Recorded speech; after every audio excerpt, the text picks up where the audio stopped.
Live from the bar on Holmgren Way, it's time to go in the huddle with the green and gold. In the Huddle on the Woodward Radio Network is brought to you by Mills Fleet Farm. Now to Titletown and our Justin Hull. Good evening, everybody, and welcome to a new season of In the Huddle here on the Woodward Radio Network. We are fired up, ready for the games to start for real, and ready to get this season going as we get to introduce a couple of new hosts for you here for the 2017 season. And we'll introduce our first host, who's sitting to my left. He's entering year number 3 out of UCLA. Played his high school ball in Chandler, Arizona, 5th-round pick back in 2015. He wears number 7. Ladies and gentlemen, Brett Hundley. Yeah. Woo! Man, I'm so happy to be a host. This is going to be an awesome year, awesome show. And I'm glad everybody made it out, man. Let's start it off fast. Let's do it. Absolutely. And I know we were talking, too. We like to keep the show fun. Yeah, we always. like to see where we can take it and what we can get you guys to say. Go to a lot of places. Yeah. With me.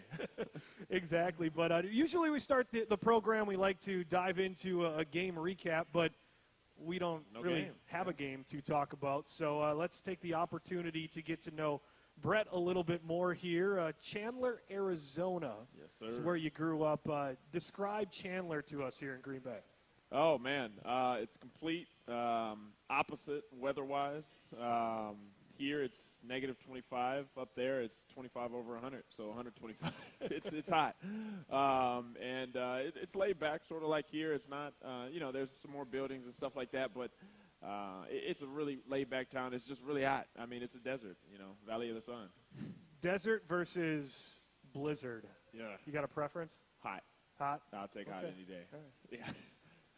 So was it always football for you growing up? Were you a multi-sport athlete? Take us back into the athletic days of a young Brett Hundley. Oh, man. Back as a kid, I grew up playing 3 sports, basketball, football, and track. And, I fell in love with football and was blessed to be able to play at a high level and be good at it. But I ran track. I played basketball throughout high school. And then my junior year of high school, I just stuck with football. I said, if I'm going to do it, I'm going to do it right. I'm going to give it all I got. And I did that, and I'm here now. Here you are, right? Yeah, here you sit here tonight. You talk about your junior year just dedicating to football. Highly recruited guy. Yeah. When did the recruiting process start for you? For me, it started late, just because of the fact. So it's weird, really weird. So I didn't start until my 3rd game of my junior year in high school, but I got an offer from Colorado going into my junior year. Really weird. I went to Colorado for one camp going into my junior year because I had lost the quarterback battle with the quarterback who had been starting for 2 years before me. He was a good quarterback. And I went there just on like a regular padded camp. And I just went by myself, did pretty well, and somehow picked up a scholarship offer. It didn't start. And then the 3rd game, we were getting smacked by this team called Centennial. And it was literally like 36-6 or 7, 36-7 at halftime. The 7 points came from an end around. I was playing receiver, and it was a reverse pass. I threw it, and we scored a touchdown, the only touchdown of the half. And at the halftime, they made the switch for me to play quarterback. And it was history from there, man. I never looked back. So, where were some of the other schools? I mean, UCLA, pretty prestigious school. You talked about Colorado. Who were some of the other options that you had? A lot of Pac-12. I think everybody in the Pac-12 except USC, which I'm glad beat them every time we went there. But I looked from Miami to Texas A&M to there was a lot of. Man, it was a lot. So, I had a good range of options, and at the end of the day, it came between Washington and UCLA, and UCLA got the nod. So who are some of those favorite quarterbacks to watch growing up? Who are some of those guys you enjoyed patterning your game after? Yeah, growing up, I watched Donovan McNabb a lot, and he's a great friend of mine to this day. I talk to him a lot. And then, ironically, I always tell this story just because I got drafted to the Packers. But I had in college, I had me and my another quarterback, Mike Faithful. We had this cut-up of Aaron Rodgers of like 2008 to 2010, like every single pass of his. So, we used to just watch it like, wow, nice throw. And then, lo and behold, I'm here. So, playing behind him.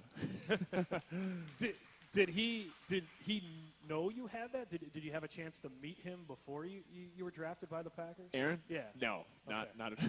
So it was one of these things like at home. It's like, oh yeah, I used to watch. Yeah, you go and you shake his hand. It's like, dude, I watched you. Yeah. How about being drafted by the Packers? So how much talk did you have with them in the draft process leading up to it, and when they called, what was kind of that reaction? Man, I hear this from a lot of people, but I absolutely had no idea I was going to get drafted by the Packers. I didn't talk to him. My agent never talked to him. I didn't never get like an eye contact or a wink from Ted Thompson or McCarthy walking around the combine. I never even got a meeting with him at the combine. So what you can imagine my face when I had a 920, number call me on draft day, and I'm sitting there like, who is this? And then it's Ted and McCarthy on the other line like, hey, Brett, we drafted you. All right, cool. Let's do it. So did you have to look up the 920? Did you know, or was it like, hello? I mean, no, it came up Green Bay, but, right. I mean, you're still thinking like, man, I have not talked to Green Bay at all, and they drafted me. So as a young quarterback in the league, I mean, when you talk about a situation to learn and develop, coming in with Aaron Rodgers there, coming in with Mike McCarthy, I mean, that has to be a dream situation. Obviously, competitor-wise, want to get out there and play and show what you can do, but as a young quarterback in this league, to develop learning from those two guys, it has to be a great spot. Oh, yeah. At first it's hard. It's a humbling experience, but when you got a guy like Aaron Rodgers in front of you, it makes it all worth it. I've prayed about it. I'm at peace, and I'm competing every day. I want to be the starter. I'm competing every day at practice like the starter. But obviously Aaron Rodgers is there, and he's a great quarterback. So, I'm at a good place, and it's a good place to learn. It's a good place to sort of develop how to be a quarterback. And Green Bay is notorious for it. They're probably the best in the league at doing that. And, it's been a blessing for me going on year 3 here. And, hopefully for longevity-wise, it's unbelievable to be here. How about Coach McCarthy? We always hear this on the outside that he's like a quarterback guru. Yeah. What makes him so – what have you been able to learn from him? What makes him so great at that craft? He always has an answer. And I say this because it's like really weird. I mean, I'll ask him some off-the-wall stuff, like why did this DB – or like why are we – and it's like he always has an answer. Somehow, some way there's an answer and an explanation and like some major history back in to like why we're at or why we're doing what we're doing. So he's just – I mean, the history, everything sort of – I mean, even a 5-step drop. Like I literally got like a 2-hour dissertation on how to take a 5-step drop. And I've never in my life – I'm thinking, all right, you just take 5 steps, you get it. No. Not. I had to relearn everything when I got here. So there's a lot to it, a lot to learn, especially as a young quarterback coming in. And, he's just smart. He understands everything, offense, defense, why we're doing things. And that's why he's the guru. Well, we're looking forward to learning more about you as the season rolls on. One of our hosts here in 2017, Brett Hundley. Our live video stream as well. You can watch it thanks to our friends at Granite Peak Ski Area, the Midwest premier ski area located in Wausau, Wisconsin. That's a short drive from anywhere in the state. You can check them out at skigranitepeak.com. That video stream at WHBY.com. We got more In the Huddle on the way here on the Woodward Radio Network.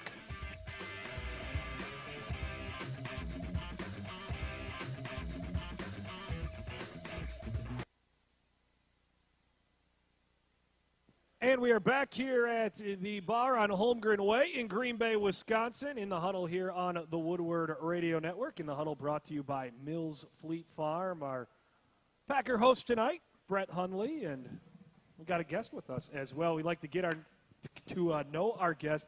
Thanks to our friends at Tomahawk Sports Center. They're back again in 2017. Get the best deals on the Can-Am Ranger, Defender, Outlander, and more ATVs and UTVs. Tomahawk Sports Center. You can check them out online or Facebook. It's a Tomahawk Sports Center in Tomahawk, Wisconsin. Can-Am, the ride says it all. All right, Brett, This is part of the hosting duties. Dude, You get to do the introduction here for you. Yeah, I would have had a whole thing. I don't have music, but for all those who aren't here listening on the radio, we got Big D lineman, picked 210 in the draft, 2 years ago. And from Jackson, Mississippi, Louisiana Lafayette, Christian Ringo. There we go. That's pretty good for not having any prep. No, man, I did look at, like, some birthplace up real quick. Gotcha. Welcome, Christian. Thanks for coming aboard here. I'm on? Okay. Appreciate y'all for having me, man. Yeah. So Chandler, Arizona, a long way from Green Bay, Wisconsin. Tell us about life in Jackson, Mississippi. Life in Jackson, Mississippi. Oh, man, it's different. Different than Green Bay, I can say that. You know, all my family out in Jackson, I believe. Yeah. Wow. Mom and dad, you know, brothers. It's not much to say. I'm from there. What is a day like in Jackson, Mississippi, on and off? Like just a day out when you don't have school. Like what does the day consist of? Today, probably backyard football, sports. Sports. That's about it. Food? It's not much. Well, yeah, that's automatic. now we talking. So you mentioned the sports in there. It's kind of some of the same questions we asked Brett. We'll throw your way. Were you a multi-sport athlete growing up, or was football kind of that passion for you? I'll say multi. I played baseball was my first love. Wow. Fell in love with baseball. Didn't get into organized football until I was 12. Then after that, you know, played middle school. I played baseball all the way up to high school. To my sophomore year. It was football. I did track. What events? Shot put, of course. Yep. This back when I was 250. Yeah. I used to run a third leg in practice. Never ran official track meet. But I'm claiming it. I was hoping you were going to say 400 meters That's or something what like that. I I was was, hoping for, like was going to knock Brett I'm a off the relay chair. runner. So UL Lafayette, how did you end up with the Raging Cajuns, right? My recruiting process was the little I did have, you know, of course, being from Mississippi, we wanted the offers from Ole Miss and Mississippi State. Okay. But when that didn't come, you know, Lafayette gave me a chance, you know, to showcase my talent. So I'm grateful for that. Yeah, absolutely. Did you have multiple offers? Were you? My first Division I offer was University of Memphis. Nice. You know, then it was Lafayette. So that was like my only two Division I offers. And then, of course, all Sun Belt first team defense your senior year. So nice little reward to put on the resume. Definitely. Yeah. That's awesome, man. So tell us about your draft experience when you got the call from Green Bay. Did you talk to the Packers along the way, or was it something that, like Brett, maybe surprised you a little bit? I was actually shocked. I didn't talk to Green Bay. I don't think See? during my process. I don't think my agent heard from him anything. You know, the night I got drafted, it was actually the same night that Floyd Mayweather fought Pacquiao in 2015. Oh. So, you know, we had a little party to get together. Draft/fight party. Depends on what happens, the current right? events Yeah. that was occurring. Because if I didn't get drafted, it wasn't going to be no draft party. Just a we Mayweather were party. there for the fight. but I ended up getting a call earlier that day, you know, in the 6th round. So, like I said, I'm forever grateful for that. Got the call, you know, the news, the camera guys, they rushed out. And they just gave me interviews after that. The rest is history, man. So do you have any teammates that knew they were coming to Green Bay when they were drafted? Or is that like the MO where, okay, if you don't hear from Green Bay, you're probably going to get drafted by the Packers? That's what I was about to say. I mean, it's almost like if you have a meeting with Green Bay, you automatically know you're not getting drafted by them. Yeah. So it's like if you talk to them, if you meet with them, like just Definitely. X them off. You're on to the next. They bring you out here on a visit before you get drafted. You're not. No, you're not getting drafted. Not It's a chance. it's the last time you'll be in Green Yeah. Bay outside of coming as an opposing Yeah, team. they just right? want to bring you out just for the heck of it.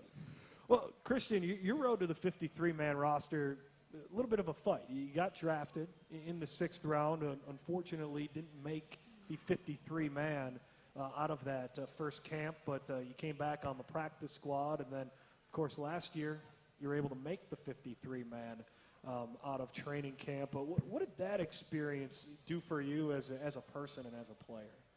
Oh, it's just a humbling experience, for someone to tell you that, we drafted, but we're cutting you the same year, it's just humbling for me, just got to get back to the grounds, get back to what got me there, all the distractions to the side, couldn't be out here like my teammates, when I say out here, this is the job we have, it requires us to have a lot of fun actually, so just had to limit up my fun, just get back to the basics, just get back to hard work and, like I said, it was real humbling.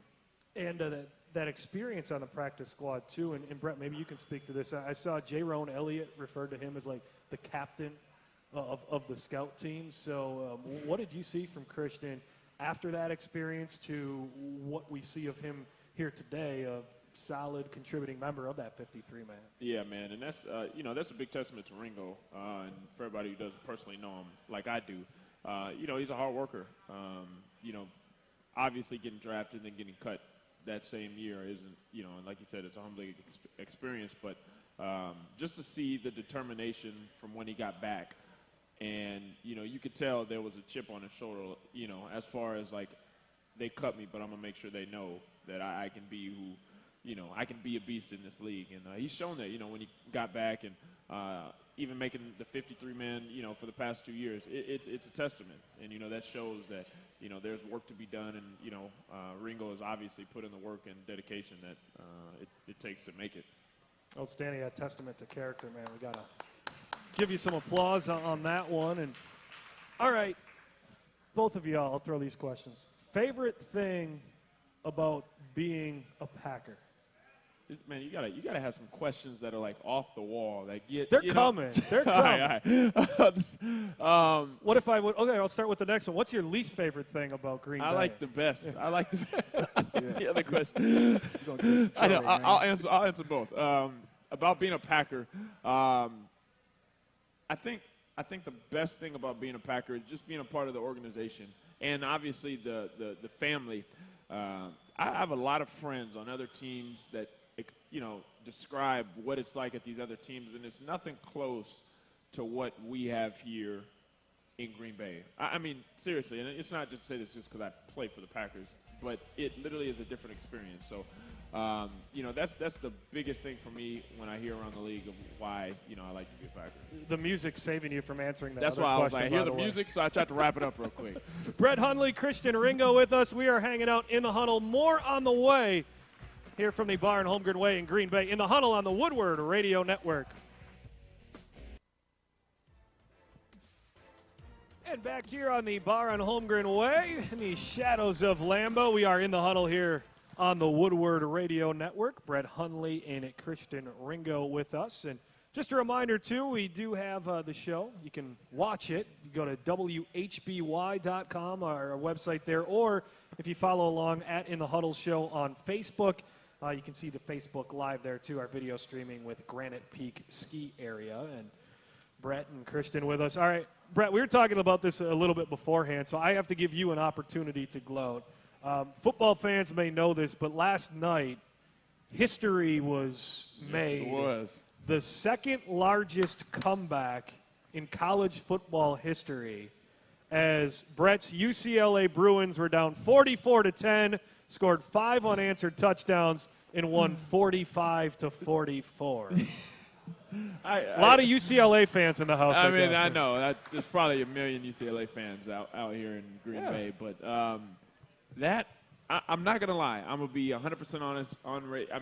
I put down and stopped watching it when it was 44-10. Like, I stopped. I did. I'm sorry.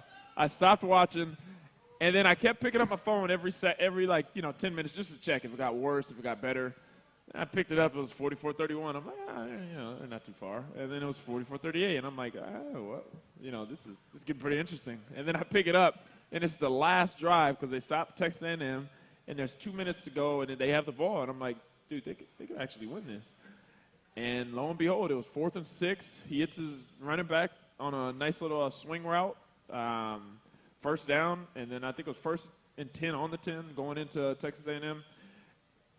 And they scored, and they won. And yeah, history was made. So credits to UCLA, credits to the Chosen Rosen, and you know, that's awesome. Great start for them. Christian, you seem excited about that. Has he been talking about that all day? Pac-12 best conference. Yeah, no, not him. More Kenny. I hear more from Kenny. Kenny Clark, yeah. So, did you hear the other eerie thing about this game? No. The touchdown that was scored when it was 44-10 came with 2 minutes and 6 seconds left in the third quarter. The exact time that was left in the third quarter when New England started their comeback against Atlanta in the Super Bowl. No way. Yeah. I did not hear that. So just keep that in mind. I mean, I'm not going to say it, but you know, if you guys are up big this year and the opposing team scores with 2 minutes and 6 seconds left in the third quarter, just gonna just keep. I mean, what do you do at that point? You just. All right. So obviously a great moments in sports. So I'm going to try to jog your brains a little bit here and see if we can figure out some of these great moments that you guys have been a part of. Football related, got some non-football related stuff up there. Best comeback you were ever a part of? Like, just been there? Like, I didn't. Okay. I'll leave it open-ended. If Okay. you saw something in person, if you. I think the what is it? What is the Detroit Lions comeback victory called? The miracle in. What's it called? Motown Miracle. Yeah, I think that's it. Yeah, I think that's it. When I mean, literally, we didn't score until the game was at 0. So, yeah. Oh, the Richard Rodgers. Yeah. That was the craziest thing I've been a part of, and I mean, still to this day, that was unbelievable. Christian, you got anything good? I'm still reminiscing. I don't know. Okay, you can go with that one too, right? Yeah. Okay. You were part of it, baby. Yeah.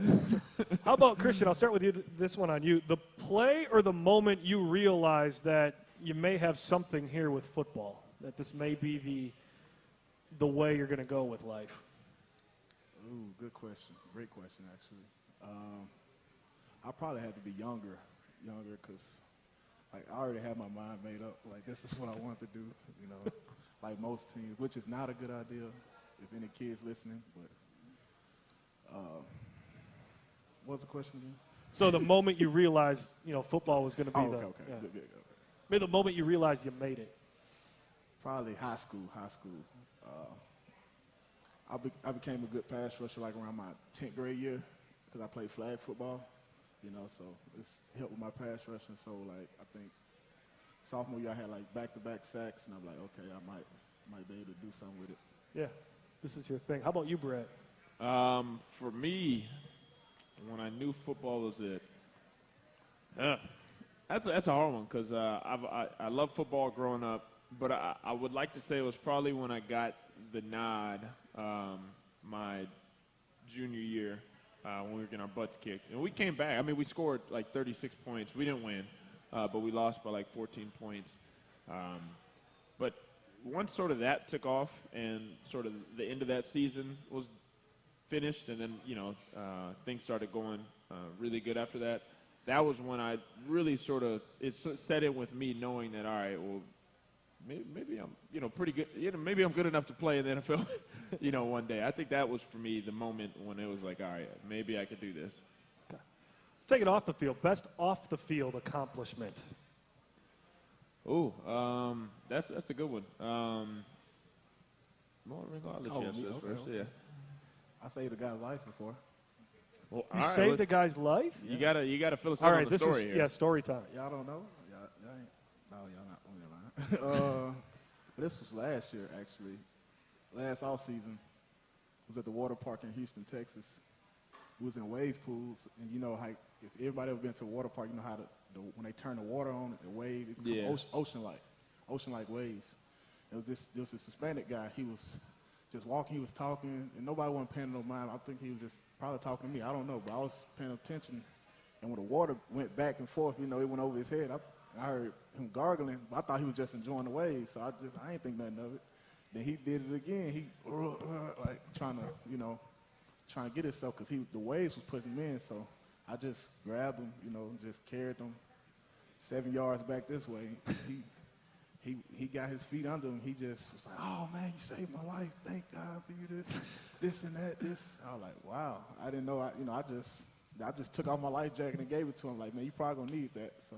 Did he know how to swim? I'm confused. Like, No, he probably didn't. Then that same guy, when I was leaving the water park, we in Houston, Texas, he got this Green Bay shirt on. So he's walking toward leaving out. I'm like, hold up, that's the same guy that I saved.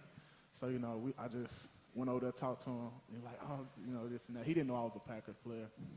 And he just saying how he love the Packers, how they have a bar and stuff. So I just go on my phone. I just go to one of my pictures where I have my uniform on. He was just looking at me. I'm like, who that is?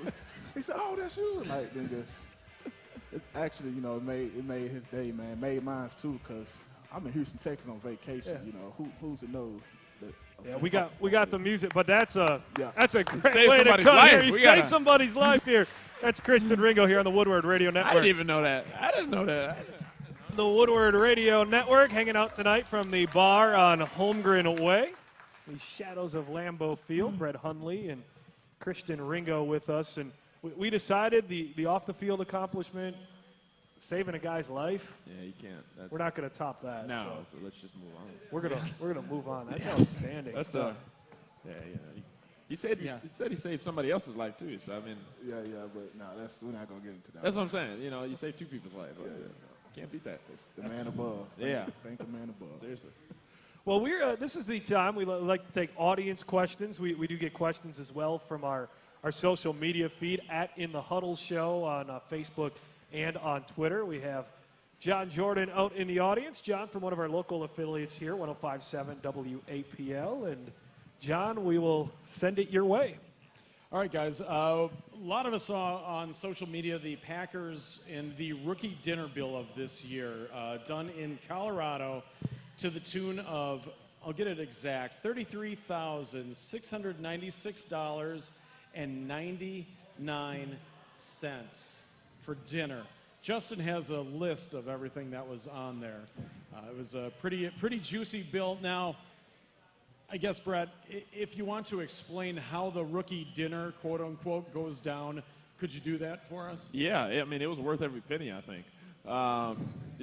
Just to get a meal like that, you'll never have a $33,000 meal in your life. So, the food was amazing. The steak was nice, medium. The wine, all that stuff. You just go in and you order whatever. I went in and I just told them, give me everything on the menu. So it worked out, and you don't have to pay for. Okay. Let's just put this now. Like, it was a fake bill. Everybody thinks it's real. No, the bill wasn't nowhere close to. I mean, that's almost that's half of a car right there. Nobody's gonna pay $30,000 for a meal. I mean, I better get free food for a year if I'm gonna pay $33,000 for a meal. So it was fake. You just have them ring it up. You show it. I mean, the rookie pays for a dinner. You tell the waitress to ring up a fake, just throw in a lot of stuff, make it $33,000. Then you give it to him, see what his face is like, wonder if he's gonna take it like a man, okay, let me call my bank real quick, or just try to run. And it's fake. It's just, You let him sweat it out, though. Yeah, you do. And then he doesn't even pay for it. Then the older guys take it and pay for the bill, but you just want to see him sweat. I heard one of the rookies had to check with his credit card company. They let it go that far where he had to call his credit card company just to make sure he could cover whatever his portion of the bill on it was. And that's what you want to see. You want to see the rookies that take it upon themselves to call their bank and ask if they can increase their limit to pay for this bill. No, that was an O-line. Was that an O-line dinner? I think or was that so. like the offense? Defensive line, do you guys do meals like that before the game? Did you guys have anything? I think we have one Okay. big dinner, and we have normally when we board the plane, we have them to bring food for the plane. So I was by position group, it'd be you and Aaron sitting. That's I'm so lucky because for me, and the rookies always bring food for the older guys on the plane. So you bring food. For me, it was just Aaron or Scotty Tozine at the moment. So it was hey, hey Scotty, hey Aaron, what do you want? Okay, some Chili's. All right, cool. It's $40-$50. For the DBs, D-line, complete different story. You're paying $200-$300 every week, every away game for it. So I got lucky. Speaking of lunches and you and your friend Aaron, most years with a welcome back luncheon, there's a theme to where the Super Bowl is. So it was in Dallas and Houston, and there was kind of a cowboy theme to it during the luncheon. This year, it's in Minnesota, and you and Aaron went not as a Viking warrior, good choice, by the way, there. Instead, you and Aaron went as agents J and K from the Men in Black.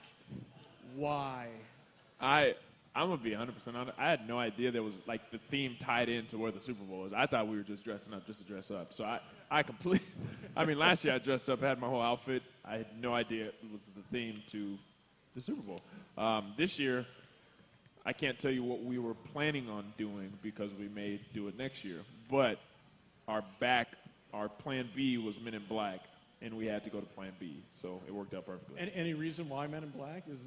Was that 12's call, his audible? Or? You know, I think we both sort of agreed upon Men in Black, Agent J, Agent K, and I think we fit the part pretty well. You rocked it, man. Dude, I'm telling you, we had the glasses. We had to go out, buy everything, get everything matching, ties, all that stuff, the two-piece suit. Like, it was, it's perfect. Like Will Smith said in the movie, you make this look good. And I think we did. Right, I think absolutely. We did. I think we did. Talk about Aaron a little bit more here. He's on the cover of this month's Men's Fitness, Sports Illustrated also. In Men's Fitness, he spoke on the virtues of yoga, massage, and something called dry needle acupuncture, whatever that is again. Do you follow the leader in those respects during the season? Yeah, I'm a huge fan of yoga. I love yoga. I love hot yoga. There's not too many hot yoga places out here, but just like yoga in itself, I'm a huge fan of it. I do it all the time. In Arizona, hot yoga? You can go outside and do hot yoga in Arizona. You don't have to go inside and stand in the sauna and do hot. You can go to the backyard and do some hot yoga. But massages, huge fan of those. Been doing that since college. Dry needling, I don't like needles in the first place. So, just to sign up to have some needles stuck in me, So, Christian, what do you do for to get yourself right, as they say? I'm with the massages, like I'm with Brett, don't like the needles. I do the hot tub, cold tub, just the old school thing. Do you do the new freezing? Cryotherapy. I did that last off season. Actually, I got a couple more credits down the street. What's the cryo place? I don't know what it's called. We don't know, but that's no. Don't forget, if people think D linemen, O linemen don't get some yoga on, Ringo's been in there doing yoga, stretching it out. Have you seen Mike Daniels do the splits? I don't think I want to see that. Christian got really happy when he made that comment. I mean, that's something. That's like a bet. That's got to be a bet he lays down to people that don't know. And you go, I can do I can do the splits. No, you can't. Okay. That's pretty impressive. Yeah, it was. Does he do it in the locker room or just like stretching? Randomly busted out in team meetings. It's one of the pictures you're scrolling through Instagram. You see it and you keep scrolling real quick. It's Mike in the splits. It's impressive. It is very impressive. Part of the small, unique Packers training camp, the kids and the bikes, getting the rides with the kids and the bikes and everything. Do you guys have a specific kid-bike combo that you always go to, or do you kind of spread out the wealth during training camp? Spread the wealth for me. Yeah. Different ones for you, Christian? Usually it starts like that for me, and then once you get hit with a couple of the little bikes, you just find the guy, and then you stick with him for the rest. That's your dude? Yeah, and that's your guy, That's very good. Got about 1 minute, John. Yeah. What's that? 1 minute. One more question? One more? Yeah. You got a quick one? Yeah, I had one off Twitter. What's your favorite room at 1265 for the guys? At where? What's your favorite room? At Lambeau. Is it the cafeteria? Oh, is it the weight room? Is it the cold tub room? Is it? Mine's the cafeteria. I like the lounge. The lounge. Yeah, the lounge. What's in the lounge? The recliners, PS4s, Xbox One.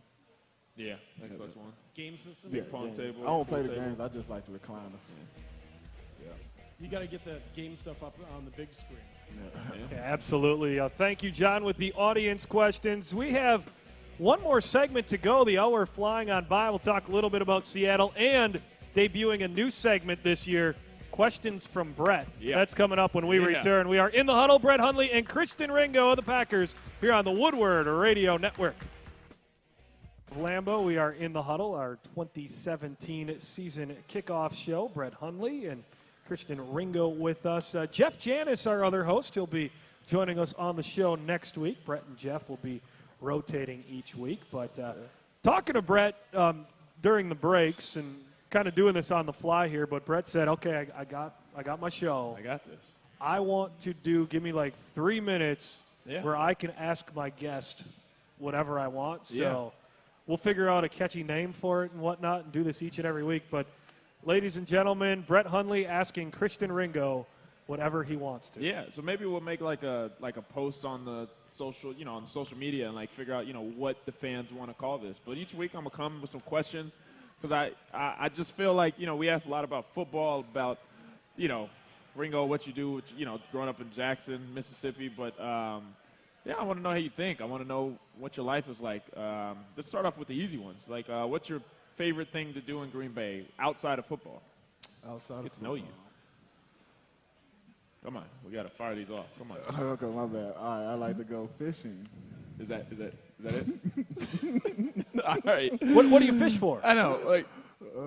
Bass.